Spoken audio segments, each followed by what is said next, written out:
これは。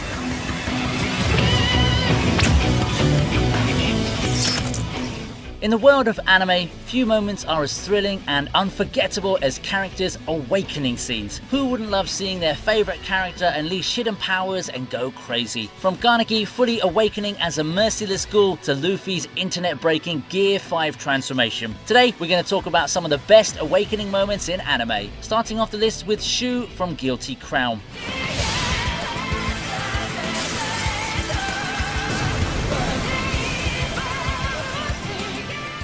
As an average guy and a typical protagonist, we see Shu growing into an extremely powerful individual. Shu goes through his awakening in the very first episode when he meets Inori, a mysterious and injured girl who gives him the power of kings that would change his life forever. Now, our boy takes out a sword from Inori, which is, well, bigger than Inori herself, but that's exactly the beauty of Shu's awakening. With the power of king, Shu goes from zero to hero in no time. We're taking a moment to talk about how absolutely beautiful the theme of Shu's awakening is. It gives me goosebumps every single time. Next up, we're going to be talking about Shiro's epic awakening that all left us in a daze.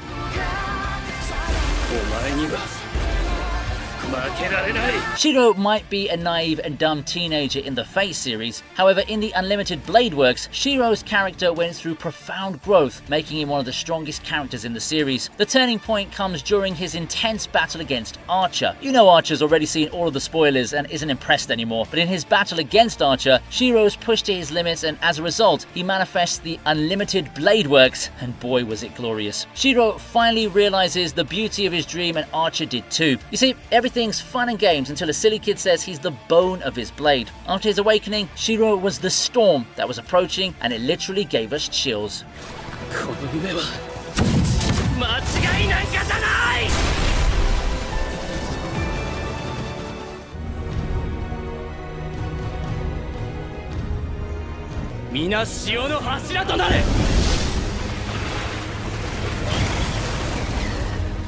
Yuichiro from Seraph of the End starts off as a vengeful and fiercely determined teenager with a strong resolve to eliminate all the vampires to whom he lost his family. He awakens as the King of Salt, aka the Second Trumpet, as a result of his deep-seated desire to protect his loved ones. Now, Yu's awakening isn't just your typical power up and glow. No, his transformation is extremely intense with a tad bit of darkness. How? Well, it's associated with a demon named Asura Maru. As soon as his power awakens, his eyes turn into a terrifying shade and dark, ominous energy starts swirling around him. So what exactly does he do after turning into this King of Salt? You guessed it, he turns everything and everyone into mountains of salt. His friends look on in a mix of awe and horror, and honestly, who can blame them? He's literally unstoppable after his awakening. You better not get on his bad side if you don't want to turn into salt and scatter away.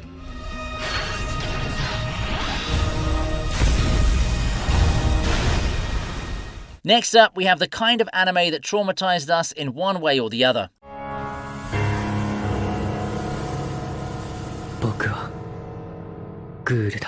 Remember Ken Kaneki and all the things that happened to him? Yeah, we're going to talk about his awakening as a ghoul. Kaneki starts as a shy boy who's more comfortable with his nose in his book than talking to people. He's living a relatively normal, if somewhat lonely life until he goes on a date with Rize, a girl who turns out to be a ghoul. And not just any ghoul, but one with an extreme appetite. The date takes a sharp turn from romantic dinner to I'm dinner in no time. A few things happen and Kaneki finds himself on the torture chair of a ghoul named Yamori, reaching his breaking point and eventually turning into a ghoul. He fully embraces his ghoul side and his hair turns white as a result. This transformation isn't just physical, it's a full 180-degree turn in his personality. Gon is the timid bookworm. Say hello to a brutal, powerful ghoul who can kick some serious butt.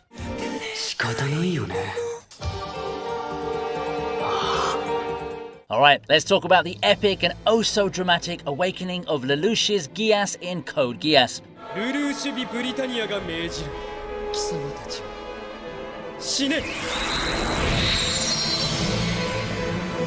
Lelouch is the kind of guy who can outsmart anyone and everyone, always 5 moves ahead. Now, this dude gets some special powers thanks to CC, and they allow him to make people follow his command. Literally. If they told people to kill themselves, they will kill themselves. His first use of the Gyas is commanding a squad of soldiers to die, and they do so without hesitation. Dark, yes, but also incredibly effective. What's absolutely beautiful about Lelouch's awakening is the transition of his emotions in that one moment. At first, he's horrified. However, when he realizes the magnitude of his powers, we see his infamous dastardly smile. This is the moment you realize Lelouch isn't just any hero. He's the kind of guy who will use his new power to plan big schemes and outsmart whole armies. Hero, angel, evil, demon, villain. There's only one name that befits Lelouch, and that's legend. Next up, get ready for one of the most eagerly awaited awakenings in the history of My Hero Academia.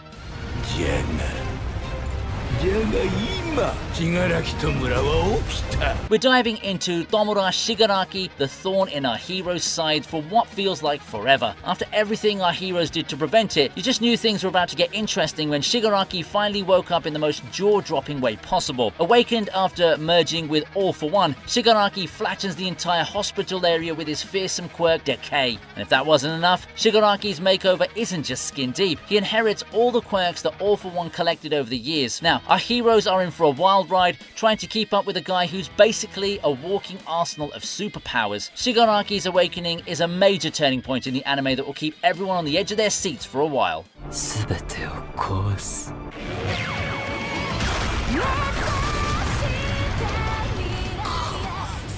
Ah yes, Subaru, the kind of protagonist that nobody would want to switch their lives with. Bro has gone through so much and has made so many questionable life choices that always land him right in front of death's door. But given all the things that Subaru has gone through, it's high time we give him the powers to actually fight and not just die in the most brutal way. Because, hey, seeing Subaru dying and resetting timelines was starting to get a little bit depressing. In a glorious turn of events against Garfield later in the series, Subaru whips out the Authority of Sloth, summoning a fist straight out of his chest. Or was it his stomach? Let's just call it the surprise punch delivery service, okay? So yeah, that punch really sent Garfield packing. He didn't see that coming, and the moment was purely satisfying to watch. Seeing Subaru actually being able to land a hit on his opponent rather than taking it makes us tear up a little. Our boy has finally grown.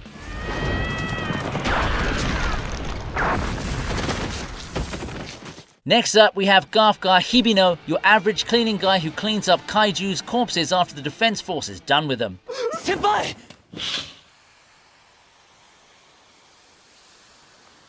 Poor Kafka, always sweeping up after the big shots. He's close to the action, but definitely not on the poster. Just when he's about to get too optimistic about achieving his own dreams, he gets transformed into a kaiju. Bro was violated by a creepy looking kaiju bug that gives Kafka bad nightmares before eventually turning him into a kaiju. This was such an unusual way of getting a power up that you didn't even ask for. And Kafka's kaiju form? Absolutely stunning. He gets extremely powerful and can kill other kaijus with a single hit. But honestly, I was expecting a grand awakening, not just struggling to breathe and kick in the air. I mean, if I were Kafka, I'd at least expect a booming voice from the heavens announcing my new kaiju form. Maybe some special effects and a standing ovation from the other kaiju, but oh well.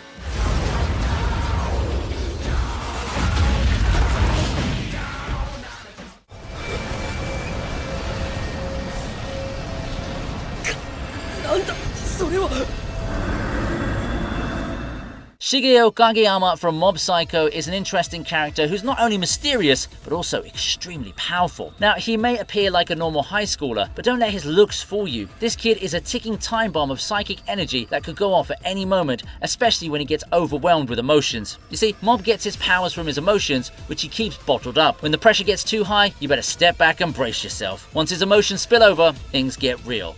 Fast. Mob goes through one of the most badass awakenings in the history of anime. He looks absolutely terrifying when he goes question mark mode. You might think question mark mode is just a 3-digit number, but oh no, it's way beyond that. It's an infinite amount of power that defies calculation. Dude destroys an entire building and sends Teruki Hanazawa flying without even moving his fingers. He just stands there, looking as chill as ever while chaos erupts around him. Now, how badass is that? Before we enter the top 10, now might be a good time for you to subscribe to the channel and like this video. I know you need a reminder, so here it is. Done? Right, let's enter the top 10. Alright, let's move on to the most legendary power-ups in the history of JoJo's Bizarre Adventure.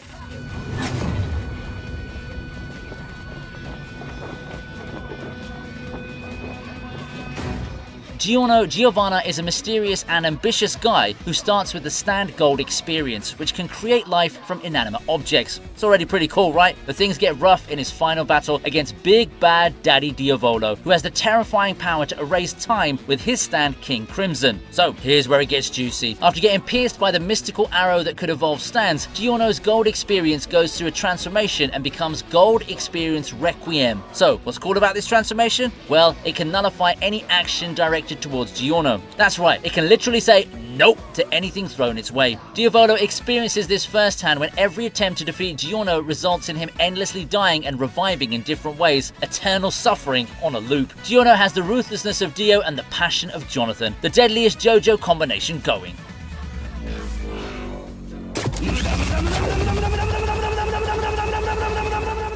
Next up, we have a very annoying but lovable character from Black Clover who just doesn't know when to give up.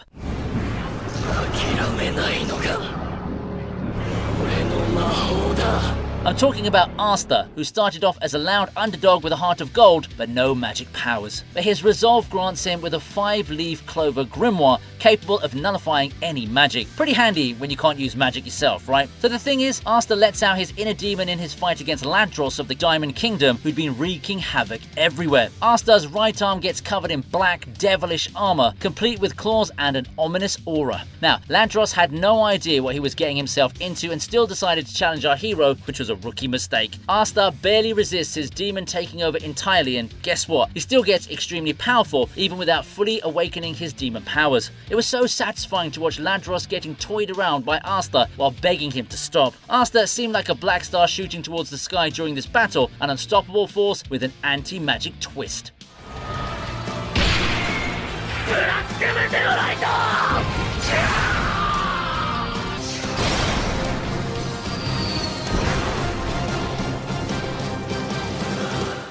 Moving on, we have the most badass character creating the most legendary moment for all of us during his battle with Aizen.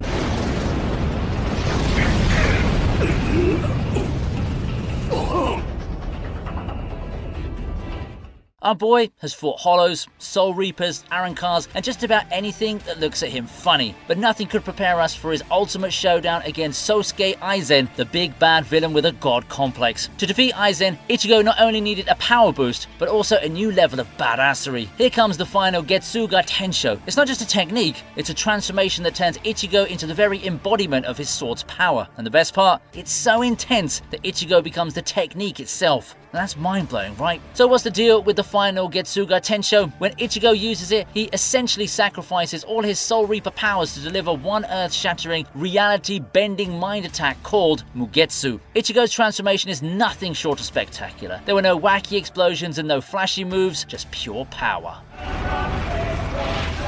Mugetsu.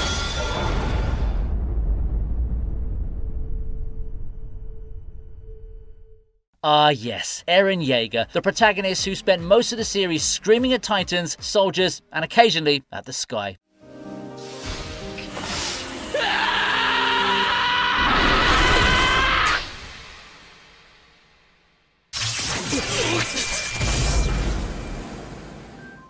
In Season 2, Eren comes face to face with the Titan that killed his mother. He was so infuriated that he wanted to tear that Titan bit by bit with his own hands. But what he unknowingly did was that he awakened the coordinate power within himself. So, what does this do? This enabled Eren to control other Titans around him. They did the job for Eren and he didn't even have to lift a finger. Eren used them as his personal attack dogs who ripped apart that one Titan. Sweet revenge, isn't it? This moment really flipped the entire series on its axis. Now, if you've watched the entire series, you know what I'm talking about. If you haven't, then you need to give it a try and see what kind of badassery we're dealing with here.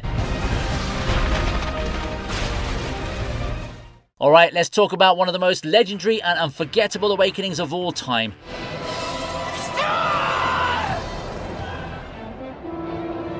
During his intense battle against Neferpito, the evil Catboy girl Gon unleashes his pent-up rage after realizing that he won't be able to save Kite. As a result, he transformed into his adult form with Nen, equal to a Chimera and King. Bro went from 12 to 30 real quick. He's towering over everyone with a newfound aura that screams, I mean business. But you see, this awakening comes at a great cost to Gon as it depletes his life force as his potential as a Nen user. Just imagine, Gon sacrificing both these things just to avenge Kite. moment literally gives me goosebumps. And let's not forget that satisfying moment when Gon delivers that epic kick that sends Neferpitou flying and smashing her face so badly that it looks like she's gone through plastic surgery. A failed one, that is. It's the kind of trick that makes you want to replay it in slow motion with dramatic music in the background. I highly encourage you to check out this epic scene that will go down in the history of anime.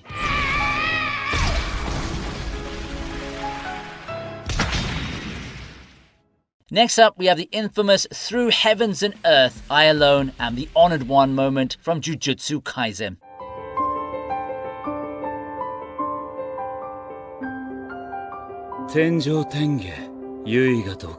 We all thought Toji'd killed Gojo back then, but surprise, surprise, Gojo's back, alive, and kicking, ready to show us all how a real sorcerer throws down. As the rematch began, Gojo was at a high point that only he could reach. During his awakening, Gojo had even forgotten that Toji was there. He glares at him as if Toji had disturbed his peace. I mean, come on, who wouldn't? Gojo was in a state of pure bliss, as if he'd reached nirvana. Imagine killing a high schooler, and then he comes back to life and throws a black hole at you. Yeah, that's exactly what happened with Toji. During the entire fight, Gojo floated the whole time without touching the ground once. He even learned a new curse technique and took in the surroundings all at once. What's incredible is that he didn't get hit at all during the entire battle. Toji was right, Gojo is definitely a monster. Kyoshiki, Murasaki. This list would be incomplete without an entry from Naruto, and Might Guy's awakening is one of the most epic in the series.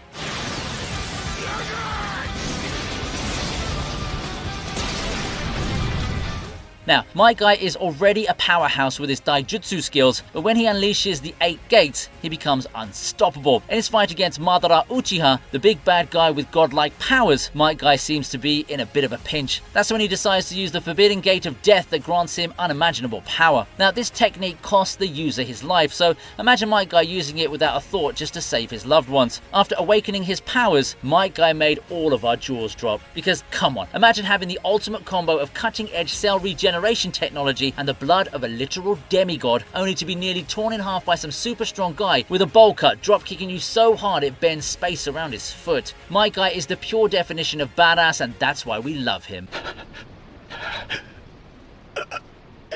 Next up, we have another of the extremely hyped awakenings in the history of anime.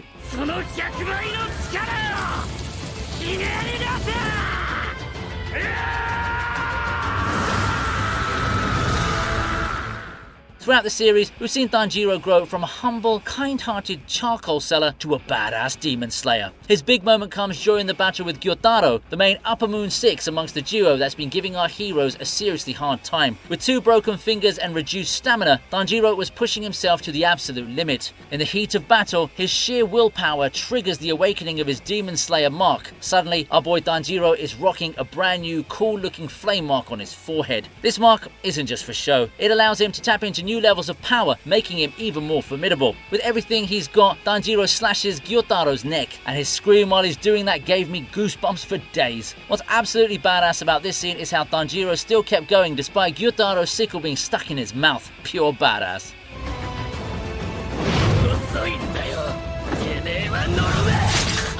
While Dragon Ball is full of epic awakenings and transformations with each surpassing previous ones, Goku's Ultra Instinct is the best of them all.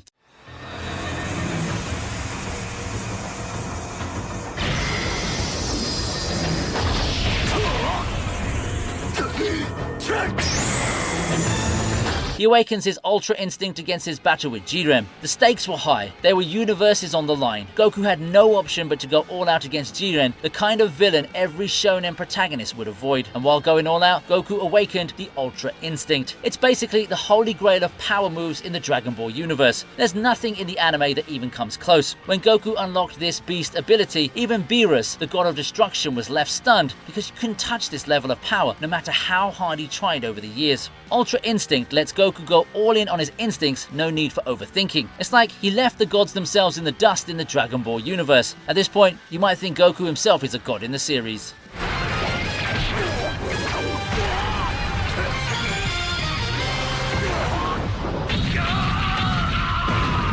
Look alive, Luffy's in the house. Luffy's Gear 5 transformation is hands down the best awakening moment out there.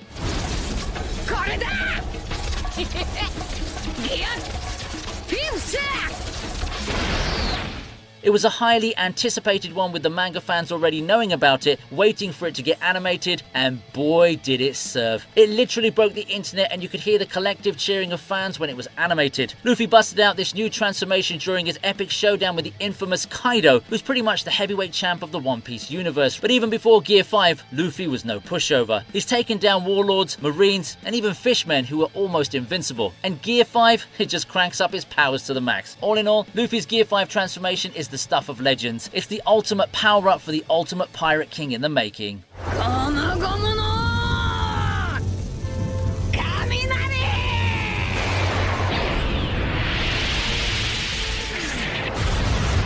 That's a wrap for today. If you enjoyed the video, watch this video on when anime villains become heroes. And if you're new here, don't forget to hit that subscribe button and ring the bell icon for the latest updates on all of our videos. Feel free to drop a comment under the video with your favourite awakenings from today's list, or let us know if you think there's anything we should add. We love hearing from you. Until next time.